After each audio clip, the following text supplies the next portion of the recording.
Welcome BHMS buddies. Today the drug picture of the new medicine Rust toxicodendron. Let us discuss first the description of Rustux. Rust toxicodendron, commonly called as Rustux. Full name of Rustux is Rust toxicodendron. Common name है रस्टस का poison okay. Family है इसके एनेकार्डियासी। इसके source है plant kingdom और prover है sir Hahnemann. सबसे पहले हम इसके इंट्रोडक्शन को देखेंगे ड्रग पिक्चर में। रस्टक्स जो नॉर्थ अमेरिका का नेटिव मेडिसिन है और नॉर्थ अमेरिकन इंडियंस जो हैं नॉर्थ के वो डोमेस्टिक यूज़ में रस्टक्स को यूज़ करते हैं मोस्टली। फिर नेक्स्ट है great number of characteristic peculiarities in action. Rustics का बहुत सारे पिक्युलरिटीज़ हैं, मतलब किसी किसी स्पेसिफिक चीज़ों में वो बहुत अच्छा एक्शन प्रोड्यूस करता है। अदर मेंबर्स ऑफ रस फैमिली ऑल्सो यूज रस जीनस जो है उसके और भी मेंबर्स हैं जो कि थेराप्यूटिक में यूज़ होते हैं इन होम्योपैथी। नेक्स्ट हम इसके क्लिनिकल्स देखते हैं कि किस किस सिम्टम्स में ये एक अच्छा रेमेडी प्रोवाइड करता है। सबसे पहला है अबॉर्शन। अबॉर्शन के केस में रस्टक्स को प्रिस्क्राइब किया जाता है। फिर है बेरी विटामिन B1 की डिफिशियंसी से होता है बेरी।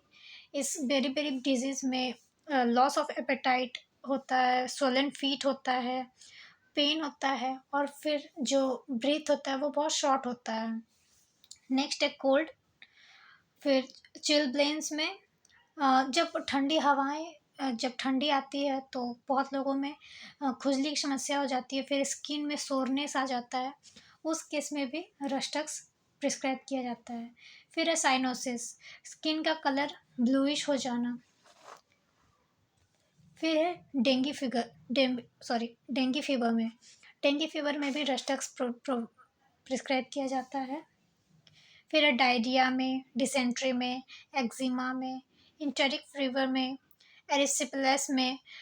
इसमें स्किन के ऊपर रेड पैचेस बन जाते हैं। फिर नेक्स्ट है आई और ईयर अफेक्शन में, गाउट में, नी में पेन होता है, उस केस में हेडेक में, हर्पीज जोस्टर में जो कि बहुत पेनफुल होता है, लम्बैगो में जो लोअर बैक है वहाँ पर बहुत ज़्यादा पेन होता है, जॉइंट्स में बहुत पेन होता है लम्बागो केस में। फिर मीजल्स जिसका आम तौर पे कहा जाता है खसरा, स्मॉल पॉक्स टाइप का होता है जिसमें रेड स्किन हो जाते हैं, पैचेस हो जाते हैं। फिर फीवर होता है, रनी नोज हो जाता है, कफ भी रहता है। फिर मेंस्ट्रुअल डिसऑर्डर्स में भी, न्यूरैल्जिया में जो नर्व्स है जो फेस में पास होता है उसमें बहुत पेन होता है न्यूरैल्जिया के केस में, तो उसमें भी रस्टस को प्रिस्क्राइब किया जाता है। फिर पैरालिसिस के केस में, टोसिस में जो अपर आईलिड है वो गिर जाता है, ड्रूपिंग ऑफ अपर आईलिड के केस में भी रस्टस को प्रिस्क्राइब किया जाता है। फिर पाइएमिया होता है जिसमें ब्लड पॉइजनिंग होता है, पस फॉर्म बैक्टीरिया होते हैं वही ये प्रोड्यूस करते हैं पाइएमिया केस। फिर है र्यूमेटिज्म में, जॉइंट्स में पेन होना। फिर रेस्टलेसनेस में, सियाटिक नर्व जो लोअर लिम्स में पास होते हैं थाइस से लेकर लेग तक, तो उस वहाँ पर उस नर्व में बहुत पेन हो जाता है, तो वही सियाटिका का एक कंडीशन बनता है, उसमें भी हम रस्टक्स प्रिस्क्राइब किया करते हैं। फिर स्लीप में, स्प्रेन में, मोच के केस में, फिर टंग अफेक्शन में हम रस्टक्स को प्रिस्क्राइब करते हैं। नेक्स्ट हम देखते हैं स्फेयर्स ऑफ एक्शन, किस किस ऑर्गन में, किस किस सिस्टम में ये अपना एक्शन प्रोड्यूस करता है। तो म्यूकस मेम्ब्रेन में, जो भी म्यूकस लाइनिंग मेम्ब्रेन है उस जगह पे वो अपना एक्शन प्रोड्यूस करता है। फिर लिम्फेटिक ग्लैंड्स में, स्किन में जैसे रेड पैच स्किन हो जाते हैं, फिर सोरनेस आ जाता है, इचिंग आता है, तो वहाँ पर भी ये एक्शन करता है। मसल्स में, मसल टिश्यूज़ जो होते हैं वहाँ पर भी, और फिर जॉइंट्स के पार्ट्स में जैसे लिगामेंट्स हो गया, टेंडन्स हो गया जो कि जोड़ते हैं दो बोन्स को, फिर बोन्स को मसल्स से, उन एरिया में रस्टक्स बहुत अच्छा वर्क करता है। नेक्स्ट है पैथोजेनेसिस। रस्टक्स वर्क कैसे करता है, पैथोजेनेसिस वो कैसे करता है। पहला है कि primary irritation of serous membrane, जो सीरस लाइनिंग है वहाँ पर अगर इरिटेशन होता है तो पहले वो इरिटेशन के बाद फिर वो इन्फ्लेमेशन हो जाता है, और अगर इन्फ्लेमेशन स्टॉप हो जाता है तो वहाँ से सीरस डिस्चार्ज होता है और एडिमा का भी केस बनता है, जिसमें फ्लूइड फिल्ड हो जाता है और स्वोलन हो जाता है, इडिमा देखने को मिलता है।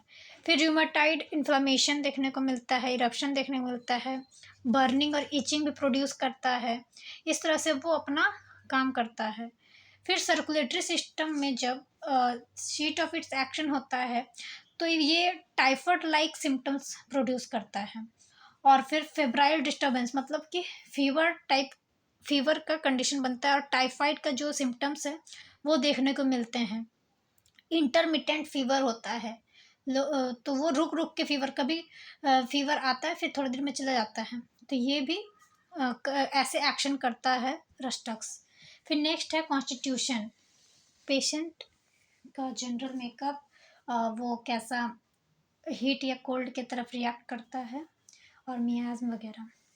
तो कॉन्स्टिट्यूशन में physical makeup is not of much importance, क्योंकि ये एक्यूट डिजीज़ में वर्क करता है, इसलिए इसमें फिजिकल मेकअप को उतना इम्पोर्टेंस नहीं दिया गया है।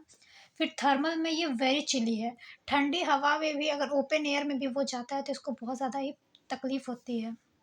फिर इसके मियाज में है सोरा, और डायथेसिस जो जेनेटिकली अगर कुछ है तो वो है इसका रिमैटिक और गाउटी डायथेसिस देखने को मिलता है रस्टक्स में। नेक्स्ट हम देखते हैं इसके फिजिकल जनरल्स। पहला एक नासिस ट्रायो है, रेस्टलेसनेस के लिए 3 मेडिसिन बताया गया है नासिस ट्रायोज में, तो वो है एकोनाइट, आर्सेनिक और रस्टक्स। तो उन तीनों में से ये एक रेस्टलेसनेस के लिए बहुत ही अच्छा मेडिसिन माना जाता है। इतना पेशेंट रेस्टलेस फील करता है कि वो हमेशा लेटने पर हमेशा पोजीशन वो चेंज करते रहता है, ताकि किसी साइड में जाके उसका पेन में रिलीफ आए, तो वो हमेशा अपने पोजीशन को चेंज करता रहता है क्योंकि उसको बहुत पेन होता है। फिर नेक्स्ट है कि जो पेशेंट हैं उसमें जो जॉइंट्स में बहुत ज़्यादा ही स्टिफनेस मतलब कड़कपन आ जाता है, फिर दर्द होता है, पेन होता है, तो उस केस में भी बहुत सारे ऐसे केस आते हैं जिसमें मॉर्निंग में उठने पर बहुत ज़्यादा ही पेन रहता है। अधिकतर देखने को मिलता है जैसे हेवी एक्सरसाइज कोई किया है या फिर ज़्यादा फिजिकल वर्क किया है, तो सुबह जब वो उठते हैं तो उनके जॉइंट्स में पूरे बॉडी में बहुत पेन होता है, जो कि उन रेस्ट करने पर और ज़्यादा ही वो बढ़ जाता है। तो उस केस में हम रस्टक्स प्रिस्क्राइब करते हैं, और वो जो स्टिफनेस रिजिडिटी आता है वो रिलीफ होता है मोशन में। अगर वो पेशेंट टहलता है और फिजिकल वर्क करता है तो धीरे धीरे उसका पेन में रिलीफ आता है, लेकिन जैसे वो रेस्ट करता है तो वो और बढ़ते जाता है। फिर नेक्स्ट है नाइट में और डैम्प रेनी वेदर में, ठंड में, बरसात में उसका जो कंडीशन है और एग्रावेट करता है और उसका पेन बढ़ जाता है। और हीट में मतलब उसको गर्मी देने से, हीट प्रोवाइड करने से उसको रिलीफ मिलता है। Next sensitive to open air, उसको ताज़ी हवा, ठंडी हवा से बहुत ज़्यादा ही सेंसिटिव होता है वो, और उसको बहुत ज़्यादा ही ठंड लग जाती है। और जैसा कि वो अगर कंबल ओढ़ के है और वो कंबल से अपना हाथ भी बाहर करता है तो उसको तुरंत कफ हो जाता है, खांसी होने लगती है, बहुत ज़्यादा ही वो कोल्ड से सेंसिटिव होते हैं। नेक्स्ट है माउथ में, अ, उसके जो माउथ है वो हमेशा बीटर टेस्ट उसको लगता है। और फिर जो टंग है, टंग का जो टिप है वहाँ पर ट्रायंगुलर में रेड टिप, जो टिप है टंग का वो रेड कलर का हो जाता है। और फिर उसमें टीथ का भी इम्प्रिंट देखने को मिलता है, मतलब दांत का भी छाप देखने को मिलता है, और उसको बहुत ज़्यादा प्यास लगता है, ग्रेट थर्स्ट। फिर नेक्स्ट है gastric complaints relieve by cold milk, उसमें जो गैस्ट्रिक कंप्लेंट्स है वो कोल्ड मिल्क देने से उसको रिलीफ मिलता है। फिर नेक्स्ट फिजिकल जनरल्स देखते हैं कि वो जो पेशेंट है वो बेड पे एक पोजीशन पे रात को नहीं लेट पाता है क्योंकि उसको बहुत पेन होता है, तो वो पलटते रहता है, करवट लेते रहता है, पोजीशन चेंज करते रहता है कि किस साइड से उसे रिलीफ मिले। फिर नेक्स्ट है उसको चीज़ों से बहुत ज़्यादा स्वीट चीज़ें बहुत ज़्यादा पसंद है और वो मीट और लीकर से एवर्जन करता है। फिर नेक्स्ट है उसका जो पेन है, दर्द है वो, उसे ऐसा लगता है उसको मोच आया है, फिर मसल और टेंडन टूट रहा है, फिर जो बोन है वो छिल रहा है, इस टाइप का उसको पेन फ़ील होता है, बहुत ज़्यादा ही पेन लगता है। जैसे बदन टूट रहा है ऐसा कहते हैं ना बहुत लोग, तो वही है उसको ऐसा पेन लगता है कि बहुत ज़्यादा ही शरीर में हड्डियों में स्क्रैपिंग हो गया है, फिर जो मसल्स है वो छिल रहे हैं, मोच आ गई है, इस टाइप का उसको पेन होता है। और इसके राइट साइड को ज़्यादा ही अफ़ेक्ट करता है सिम्पटम, लेफ़्ट साइड के मुकाबले। नेक्स्ट हम देखते हैं इसके माइंड सिम्पटम। तो ये रेस्टलेस होता है, जो पेशेंट होते हैं रेस्टलेस के, उनमें माइंड सिम्पटम में हम रेस्टलेसनेस देखते हैं कि वो बहुत ज़्यादा रेस्टलेस फ़ील करते हैं। फिर डेलीरियम विथ फ़ियर, वो बहुत ज़्यादा ही ये घबराए रहते हैं, फिर डर भी रहता है, वो बहुत कन्फ्यूज़न में रहते हैं। कोई भी चीज़ का सटीक वो सोच नहीं पाते हैं और फिर वो डरते भी बहुत हैं।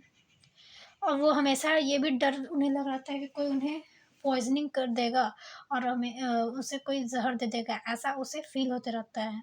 वो हमेशा सैड रहते हैं और अचानक से रोने लग जाते हैं, जबकि उन्हें खुद नहीं पता है कि वो क्यों रो रहे हैं। तो ऐसा देखने को मिलता है। और फिर रस्टस के पेशेंट में को ड्रीम्स आते हैं, जिसमें ड्रीम में वो बहुत ज़्यादा ग्रेट एक्सर्शन, बहुत ज़्यादा ही वो हैवी वर्क किए हुए हैं, फिर स्विमिंग कर रहे हैं, बहुत ज़्यादा वर्क कर रहे हैं, ये सब देखने को मिलता है। नेक्स्ट है एलिमेंट्स फ्रॉम, किससे उनका कंडीशन और ख़राब उनको लगने लगता है, उनका तकलीफ़ और बढ़ जाता है। तो स्प्रेन या स्ट्रेन इन सिंगल, किसी भी एक पार्ट में मोच आ जाने से, ज़्यादा खिंचाव होने से उनका कंडीशन और ख़राब होने लगता है। फिर ओवर लिफ्टिंग में कुछ भारी चीज़ उठाने में, फिर अगर वो स्ट्रेचिंग करते हैं, सामान कुछ उतारने के लिए हाईली स्ट्रेच करते हैं, तो उस केस में भी उन्हें दर्द होता है। फिर वो डैम्प ग्राउंड, भीगा ग्राउंड में अगर वो लेटते हैं, फिर या फिर भीग जाने पर वो उनका कंडीशन ख़राब होता है। और फिर अगर वो ज़्यादा ही देर नहाते हैं तालाब में या अ, कहीं भी नदी में, तो उनका कंडीशन और ख़राब होने लगता है। फिर कोल्ड एयर से भी उनका कंडीशन ख़राब होता है। नेक्स्ट हम लोग देखते हैं जनरल मोडालिटीज़। पहला है एग्रावेशन, किससे उनका कंडीशन और वर्स हो जाता है। बिफोर थंडरिंग, गर्जन से पहले उनका कंडीशन एग्रावेट करता है। फिर कोल्ड वेट वेदर में, ठंडी में, फिर रात में, और फ्रॉम गेटिंग वेट बाय परस्पायरिंग, पसीना से अगर वो भीग गए हैं तो उस केस में भी उन्हें ठंड बढ़ जाती है और एग्रावेट करता है। फिर रेस्ट करने से भी उनका पेन जो बढ़ जाता है और फिर मोशन करने से वो रिलीफ होता है। फिर नेक्स्ट है एमेलियोरेशन, इससे उन्हें आराम मिलता है। तो वार्मथ, ढकने से, उन्हें गर्मी देने से। फिर ड्राई वेदर में, जब मानसून मतलब मानसून ना हो, ड्राई वेदर हो, तब उन्हें अच्छा लगता है। फिर रैपिंग अप, वो जब कवर करके रखे जाते हैं तब। फिर जब हमेशा वो पोजीशन चेंज करते हैं सोने के समय, और फिर मूवमेंट करते हैं ज़्यादा, तो उनका कंडीशन में थोड़ा रिलीफ मिलता है। आई होप ये वीडियो आपको अच्छी लगी हो। रस्टस के बारे में आपको कोई भी डाउट हो तो do comment and ask question. आपको जो भी डाउट लगे आप क्वेश्चन पूछ सकते हैं। अगर आपको पर्टिकुलर मेडिसिन के पर्टिकुलर्स के बारे में भी जानना है तो मुझे ज़रूर बताएं, मैं उस पर अलग वीडियो बनाऊंगी। और ये अगर वीडियो अच्छी लगी हो तो do like, share and subscribe. Thank you.